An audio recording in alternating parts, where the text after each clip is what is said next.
We desperately need a relationship with Jesus Christ. But there are needs that we meet in each other that are important. In other words, if we could meet our own needs, we wouldn't get married. But we get married because we need to meet each other's needs. There are several problems when we're meeting each other's needs in marriage, common problems. And the first is the rejection of the inherent differences in the opposite sex. Your spouse is different than you are. The 4 major needs of a man are different than the 4 major needs of a woman. Now, this doesn't sound good, but it's a true statement. If you married someone normal, they're not like you. Okay, that doesn't sound good. But if you married I thought Karen, she's the most attractive woman in the world, but gosh, she's so weird. She was just so strange. And the reason she was strange is she wasn't like me, because I'm the epicenter of normal. Normal's me. So she was just so different than me, and most people take the energy that God gave them to love each other trying to change each other. And in many marriages, it's a battle of who's going to win. Is this going to be a woman home or a man home? Is it going to be a home where my needs prevail or your needs prevail? Let me say this. In a Christian marriage, it's a win-win situation. No one loses. Everyone gets their needs met, but when you have a bad marriage, it means I'm rejecting your inherent differences. Let me say this. When you reject my needs, you reject me. When I'm telling you what my needs are and you keep rejecting that, that's rejection. It feels like rejection. It's frustrating. And so when I'm telling you what my needs are, I just need you to believe me. And I need you to accept that. And I'm going to talk about what our needs are here in just a minute. The second problem that we have is translating our spouse's needs into our language, which is really frustrating. Men, one of a man's primary needs is sex. I'm going to talk about that in just a minute. One of a woman's primary needs is affection, non-sexual touching and affection. So a man goes to his wife and says to her, I need sex. And a woman has sometimes a problem processing that, because she's thinking, you're a pervert. I'm not feeding the monster. You want way too much sex. What you actually need, I'm going to translate this for you. What you actually need is just to be held. Come here. And he's saying, no, sister, I need sex. That's as complicated as it gets right there. But she's translating. So a woman comes to her husband, and by the way, this is how different men and women are. When men are asked how important sex is to them, it's always like one or two, right up in there. And women were asked in one survey how important sex was to them. It was ranked 13th. Number 12 was gardening together. That's wrong. So a woman comes up to her husband and says, honey, can't you hold me? Well, can't you just hold me? No funny business. Can't you just hold me? There's not a cell in a man's brain that can get that. And so can you just hold me? You're saying, yeah, you want me. Just admit it. Who can blame her? So what we do is we tell each other what our needs are, but we just translate it, and it's just frustrating. No, that's not what I need. I need what I said I needed. But because we reject the fact that we're different, we can't talk without translating it and then trying to meet your need in my way, which just ends up with more frustration. Another problem that we have is selfishness, just being selfish. The greatest marriage is two servants in love. Now, let me say this. The worst marriages are two masters in love. Okay. Two servants in love is a phenomenal marriage. I like this picture of heaven and hell. It's not biblically accurate, but I like it anyway. I heard someone tell this story one time, the picture of heaven and hell. In heaven, there's this banquet table, and it's just phenomenal. The angels are waiting on you. It's just this incredible food in heaven, and God is there. And everyone has utensils strapped to their arms that they can't take off. And these utensils are so long that you can scoop the food and serve somebody else, but you can't serve yourself. It's too long to feed yourself. Hell is the same way. Hell is this wonderful banquet table. God isn't there, but it's a wonderful banquet table. And they're all sitting in hell, and they have the same utensils on and the same incredible food in front of them. But the difference between heaven and hell is, in heaven, everyone is sitting helping each other eat and serving each other. But in hell, they're so selfish, they starve to death without serving each other. The food is there, but they're just all so selfish that they won't help each other out. And they can't. Listen, if we could meet our own needs, we wouldn't get married. If I could take the utensils and somehow feed myself, I wouldn't have a need for Karen, and she wouldn't have a need for me. The greatest marriages, and see, you have what it takes to meet each other's needs. All the banquet is set before you every single day. And the heaven marriages are the marriages where we're just sitting here all day long loving each other and meeting each other's needs in your language, not in my language. I'm doing for you what you need me to do, what you couldn't do for yourself. And you're doing the same thing. It's two servants in love feeding each other. The worst marriages are the hell marriages where we're both so selfish, or one of us is so selfish, where I'm just going to sit there and watch you suffer, but I'm not going to serve you. We have to serve each other in order to have the kind of marriage. You have what it takes. Now, let me say this. You know you have what it takes because you fell in love. And the way you fell in love was feeding each other. Every couple falls in love the same way. And that is being sensitive to each other, being sacrificial and servant-hearted, and you fell in love. We get into bad habits sometimes when we're married, and sometimes we just don't understand the differences in our spouse. So let me talk about the 4 major needs of men and women and how to meet those needs. Now I'm going to begin with men, but ladies, be patient with me because I'm going to get to your needs here in just a minute. 4 needs of a man and how to meet them. Number 1 need of a man is honor and respect. This is our mega need. Women have a mega need and men have a mega need. This is our mega need. And when the Bible says in Ephesians 5:22, wives submit your husbands as to the Lord, in verse 33 it says you respect your husband. Men and women are total equals.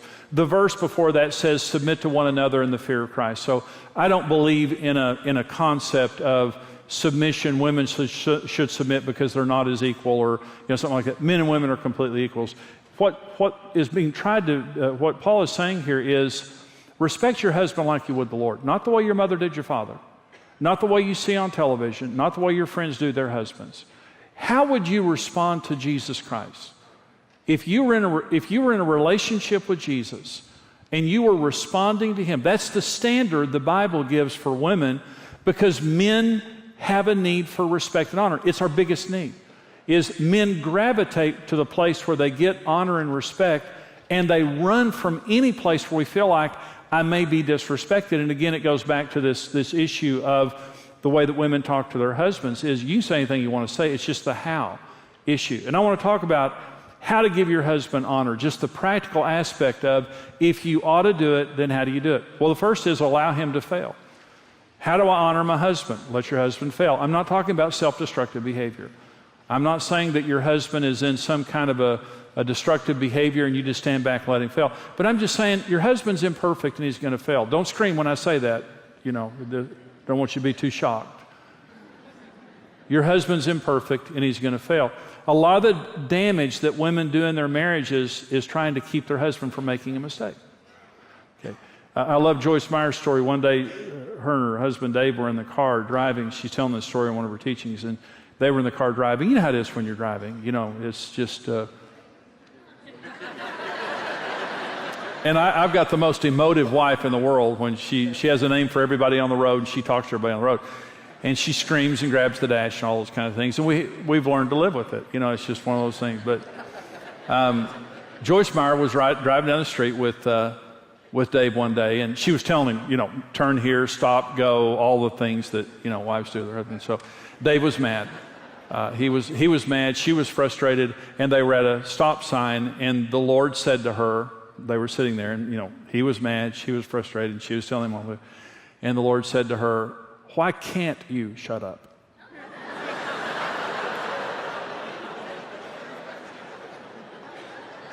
I'm going to milk that for just a minute longer. In other words, just let him go his own way. Let him make a wrong turn. Let him get lost. And by the way, men don't get lost. We're just, it's an adventure.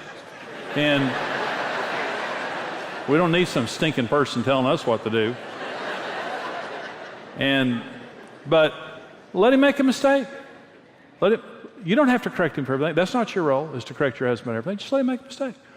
And you support him. And in other words, I'm not talking about self-destructive behavior. The second thing is confront your husband, but let God be the enforcer.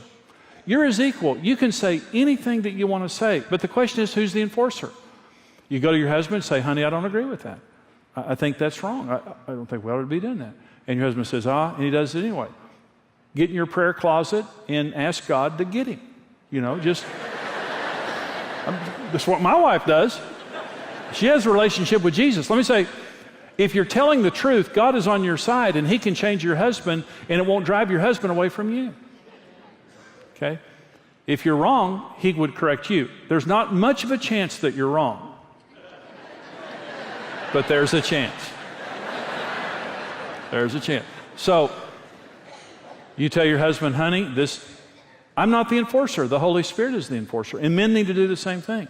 Otherwise, you do nag, and you get into a fear mode, not a faith mode. 1 Peter 3 talks about women can change their husbands without a word as they observe your chaste and respectful behavior. And it says that a gentle and quiet spirit is precious in God's sight. And listen, gentle and quiet is not a mousy little beaten down woman, because I know some of you have very strong personalities and you're offended by that, and I don't blame you, okay? Gentle and quiet is the opposite of rough and loud. And the reason that you become aggressive is because of fear, typically. My husband's going to make a mistake, and I've got to stop him. No, you need to say what you need to say, and you need to trust God to change your husband. Again, if it's destructive behavior, call somebody in. I'm not saying stand back and watch your husband self-destruct. The next thing is honor him where you want him to be, not where he is. Honor him. This is what Karen did for me. Proverbs 31 talks about the excellent wife, and it says her husband is an elder in the gates of the city. It attributes it to her, not him. Her husband is an elder in the gates of the city because of her. In other words, her husband probably wasn't acting like an elder in the gates of the city, but she treated him as though he were an elder in the gates of the city, and he became according to her level of honor. Listen, men become in an atmosphere of honor. Men will do anything for honor. We're crazy for honor. And so when a wife is honoring her husband beyond where he is, undeserved honor, in other words, speaking destiny into your husband, beyond what he's doing right now, what do you see in your husband? What did you see in him when you were dating him? And you honor him at that level. He rises to that level of honor. And the number 4 is cover his faults and focus on his strengths. The devil is the accuser of the brethren. And he's always accusing, constantly accusing. And what the devil wants us to do is constantly think about the worst qualities in our spouse. What God wants to do is us to constantly think about the best qualities in our spouse. This is men and women both. And when the devil has had his way, our minds become negative in fault finding, and all we do is see the wrong thing. And on any given day, you can wake up and write down all the bad things about your life, but on any given day, the good things about our lives far outweigh the bad things. But we have a tendency to take the good things for granted and focus on the bad things. Men want a thankful wife. I think you're a good man. I'm thankful that I married you. You're a leader. I see it in you. I believe in you. That's what men want to hear. Focus on his strengths. And when I say cover his faults, again, I'm not saying that you enable a destructive husband. I'm just saying every man's imperfect. Don't tell other people what he's doing wrong. Don't focus on it. Don't let it be the highlight of your life. Remind yourself every day about the good things that your husband does. And as you begin to remember that, you'll realize that's a lot. The second need that men have is sex. And so men are typically, 20% of women are more sexual than their husbands, but most men are more sexual than their wives. And so the way that you meet your husband's need for sex is, first of all, you communicate to your husband that you accept his need and that you're committed to meeting it. I accept this need. And again, I want to say, when I did pre-marriage counseling for a long time, getting couples ready to be married, and regardless of how much I told the young brides about their husband's need for sex, typically 6 months into the marriage, they're convinced they married a pervert, and all he thinks about is sex. And typically, what women do is they sometimes try to shame their husbands out of it. Like, again? It's impossible. This isn't healthy. Again. and lectures and browbeating, and it's like I accept the fact that you're more sexual than me. And that's really the way that it is. God gave your husband that need to keep drawing him back to you. Understand that men are visual and physical much more than women. Now, women aren't blind related to sex, but men are visually stimulated. They want to see their wives naked, which means either naked or lingerie, and not flannel, and not canvas, not... I did a seminar one time in Baltimore, and I didn't know there was a stand-up comedian in the audience, and I said, ladies, there's a place for flannel nightgowns, and this guy yelled out, the fireplace. And so men don't need non-sexual touching. We want sexual touching, and we want to see our wives' bodies, and many women don't feel good about their bodies. And this is just, no man should ever compare his wife's body to any other woman. I married the most beautiful woman on the earth, period. When she's 99 years old, she will be the most beautiful woman on the earth, period. And I will never compare her to another woman, period. I will not compare my wife's body to anyone who has not paid the price to bear my children. And so,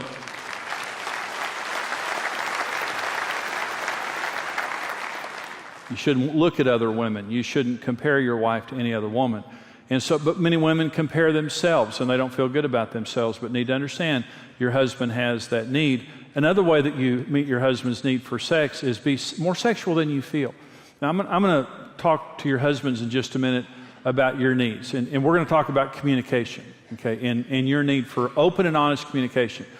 And many men don't feel like talking; they're just not natural talkers. And so, when I talk to your husband in just a minute, you're going to be really thankful, because here's what I'm going to say to your husband. It doesn't matter how you feel about talking. You cough it up, pal. I'm just giving you a preview of what's about to happen. It's exciting, isn't it? Okay. Doesn't matter if you feel, I don't care if you feel like talking or not. Talk. Just talk. Okay. So let me rewind here for just a minute. Doesn't matter how you feel. You be sexual. Let me talk for just a minute about matching libidos. Matching libidos, okay? Having the same sex, because some people think, well, you know, you have sex in marriage when you both feel like it. You'll have sex about 8 times. And most sex in marriage is meeting a need in your spouse that you don't have. And if your wife is more sexual than you, you do that for her. You meet your spouse's needs. Otherwise, you just leave them to their needs being unmet, which is a very bad thing. Be more sexual than you feel, and be energetic and creative in meeting your husband's need. Very important. Fun and friendship is another need that men have. We want to be fun. We want to be friends with our wives. I want Karen to be my friend. I don't want to be mothered. I want Karen to be my buddy. Men want their wives to be their best friends. And that means come out of your world into his world, and don't lose your identity in mothering. I'm sure you're a terrific mother, but don't become matronly, and don't lose your identity in being a mother and forget that you're also his buddy. You need to come into his world. I love a story that a pastor told about a couple in his church, and their marriage was on the really in a bad state. And this woman went hunting with her husband one day. She knew that he loved to deer hunt, and she said, honey, I want to go deer hunting with you.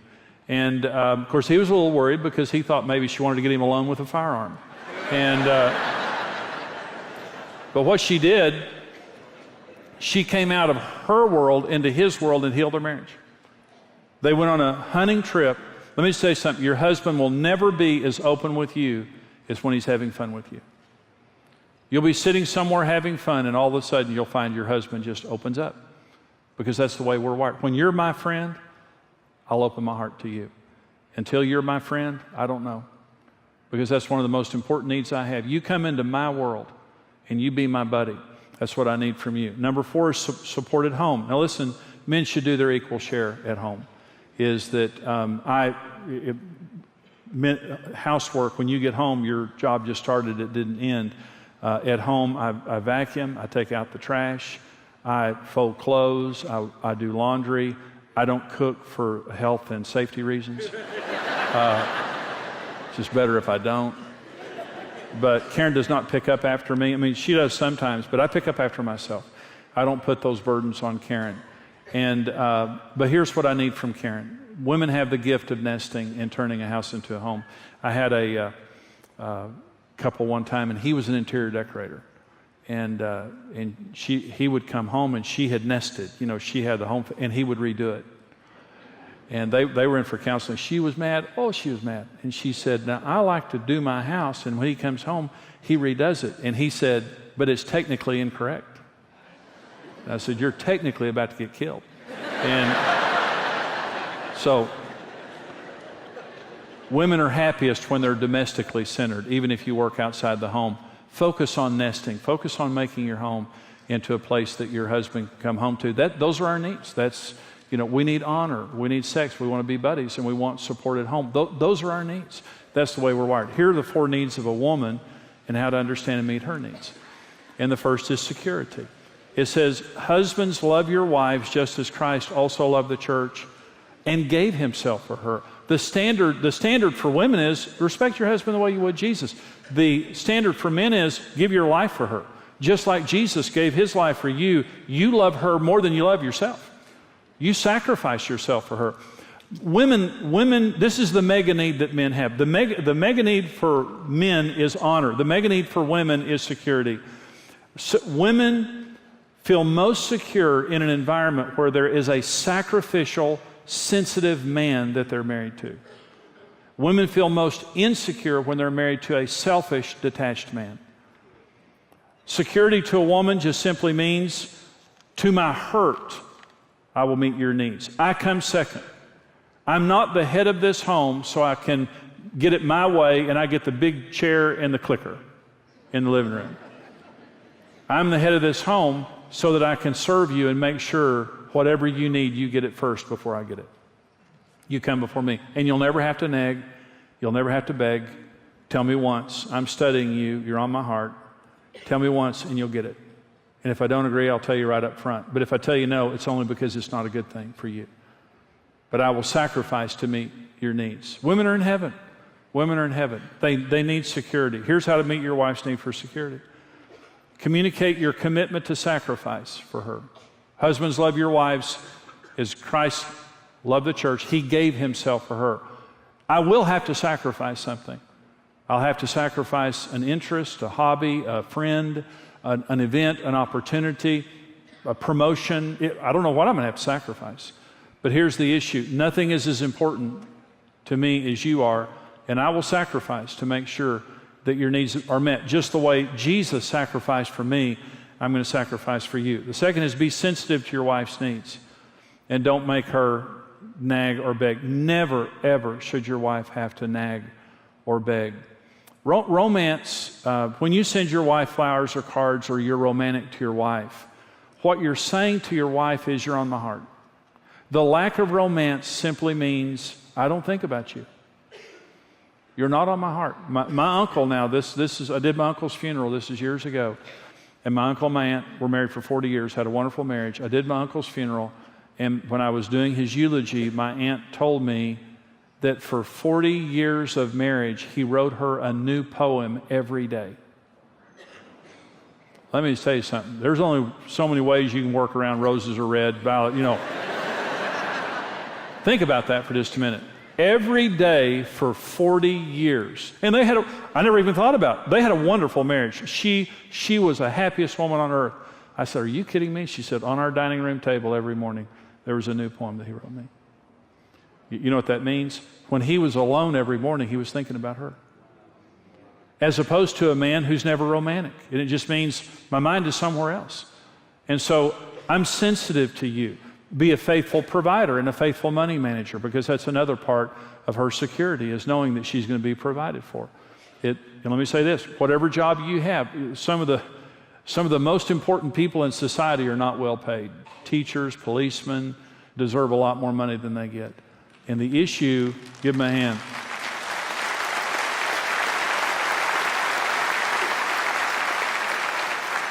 And the issue isn't the size of the paycheck. The issue is the size of the commitment, which just simply means I'm going to provide for this home, and I'm going to make sure that I lead in the in the financial management of the home. And I'll talk about that more in just a minute. Number 2 need for a woman is soft, non-sexual affection. Again, women need this. And the more non-sexual, soft affection they get, the more sexual they become, which is an amazing thing. And so you need to be physically affectionate with your wife. You need to listen to her when she's telling you she wants to be held, and be patient and gentle. And what it communicates to her is she's more to you than just a sex object. That, again, you're connected on a higher level than just sex. And to her, that's connection. When you're holding her hand, your arm is around her. I had one couple that he only touched her sexually. And she said, outside the bedroom, he's never touched me. He never held my hand, never put his arm around me. And there was a tremendous amount of anger and frustration there. I grew up with I have 2 older brothers, Damien and Lucifer. And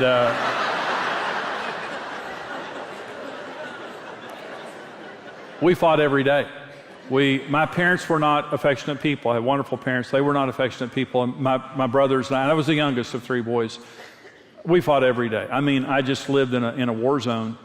And I didn't know how to be affectionate. Karen and I started dating, and I knew how to be rough or sexual. I didn't know how to be affectionate. We started dating, and I just didn't know how to be affectionate. Karen wanted me to be affectionate. When I held her hand, I pinched around on it.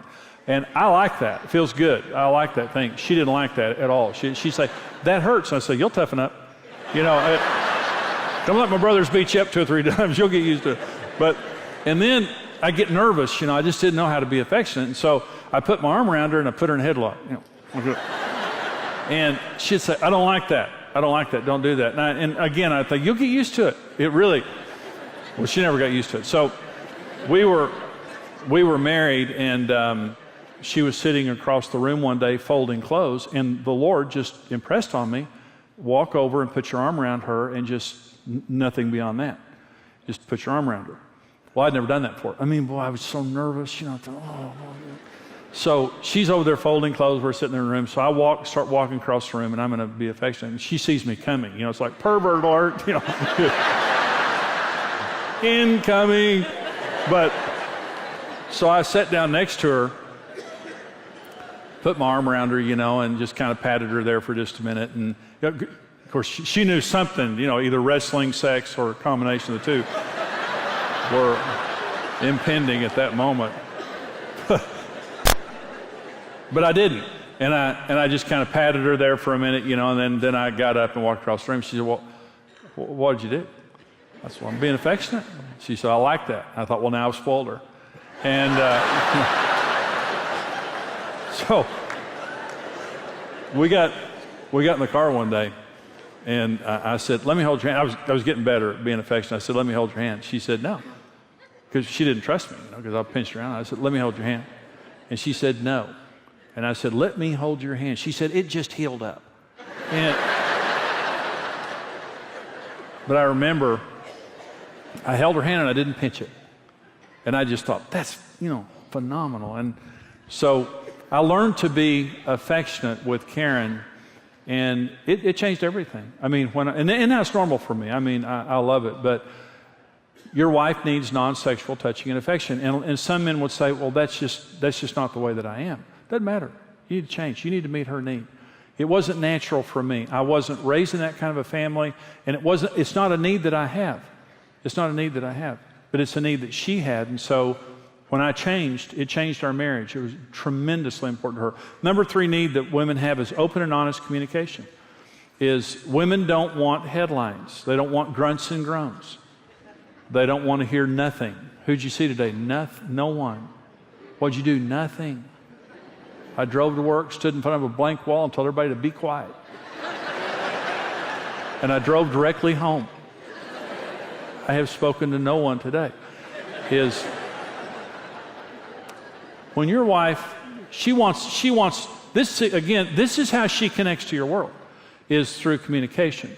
And to your heart. And so when your wife says to you, what did you do today? Here's the answer she wants. You want to say, I didn't do much. No, I saw Bob. And Bob is the same as Bob has always been. Okay. She says, how was your day? Here's what she wants to hear. 6:32 a.m. I came into consciousness.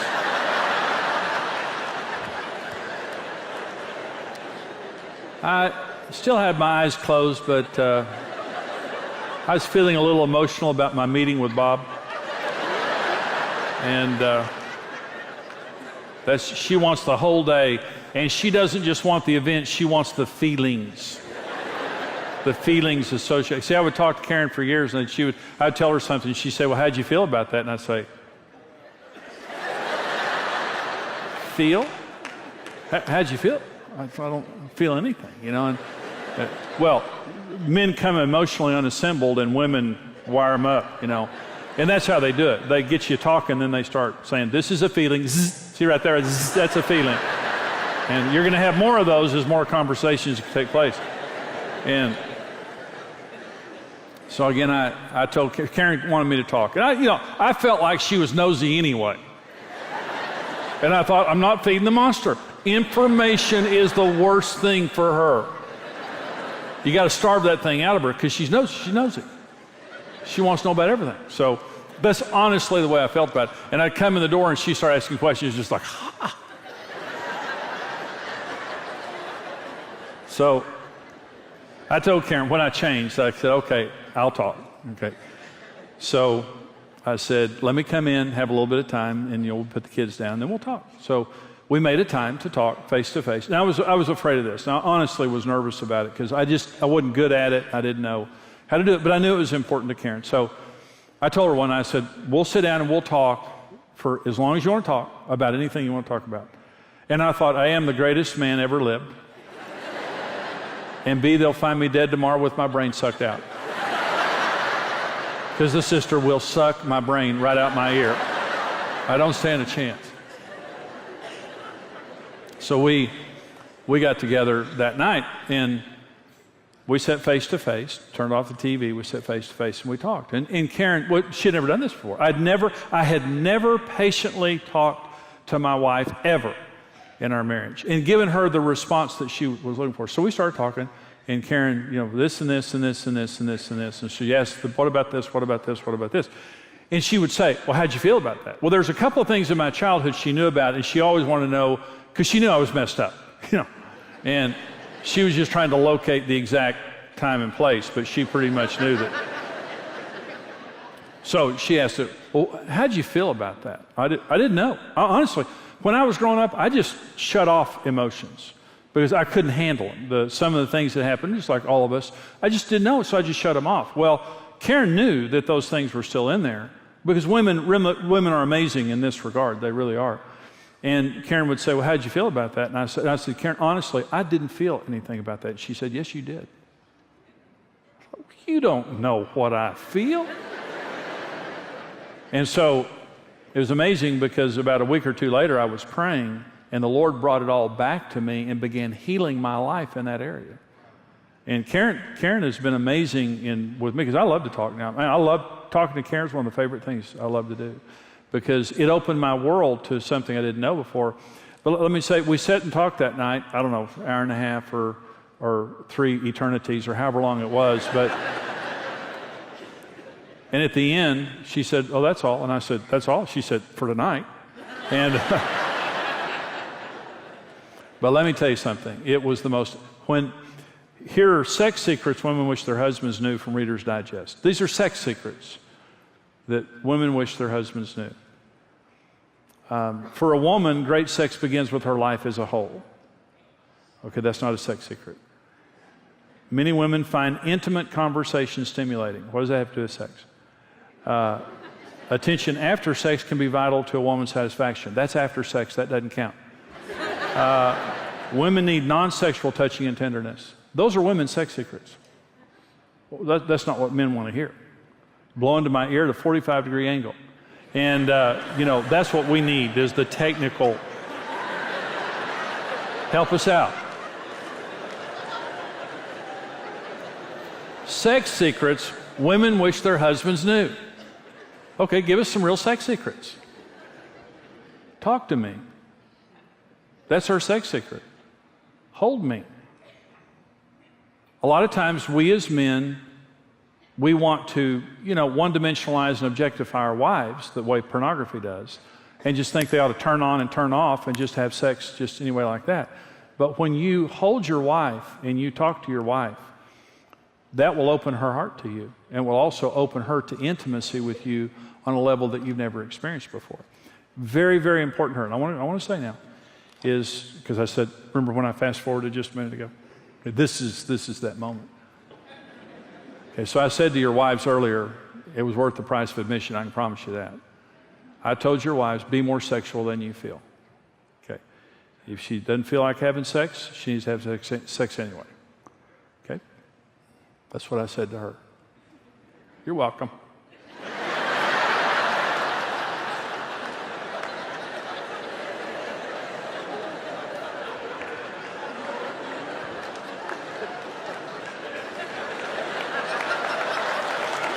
Yeah. Okay, now, here's what I'm going to say to you. Who cares if you feel like talking?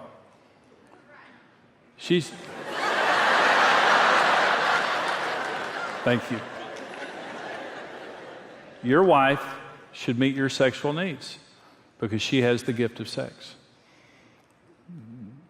She probably won't want it as often as you do, but your wife needs for you to talk. And you say, well, I'm just not as verbal as she is. Yeah, you are. It's just an attitude. You can talk as much as you want to talk. If you're with your friends at a basketball game, you talk their ear off. You talk her ear off. You tell her what she wants to know with a good attitude. And you open your heart up to her. She deserves that. It's the way she connects to your world. We don't meet each other's needs based on our needs or our desires. We meet each other's needs based on their needs in a commitment that we're going to do that for the rest of our lives.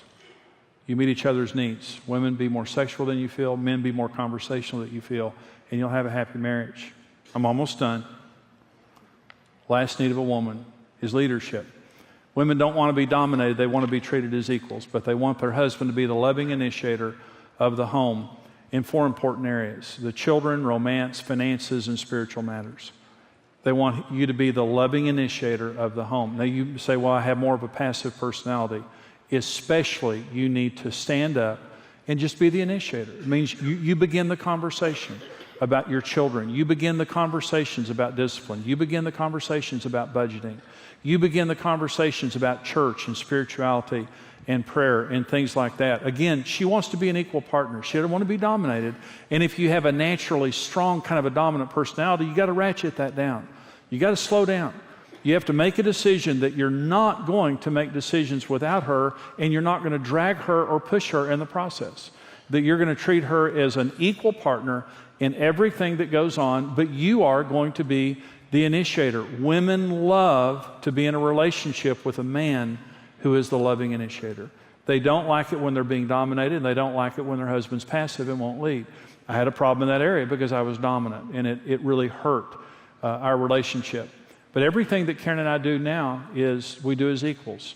And I will not make her pay a price for being honest, but I am the initiator of our home. Now listen, Jesus is the only one that can meet your deepest needs. But once Jesus has met your deepest needs, there are important needs that you have that you need to be meeting in each other's lives. For men, it's honor, sex. They want to be friends with their wives. They want to have domestic support. For women, they want to feel secure. They want to be held and to have physical, soft, non-sexual affection. They want to be talked to in an open, in a patient manner. And they want their husband to be the loving initiator of the home.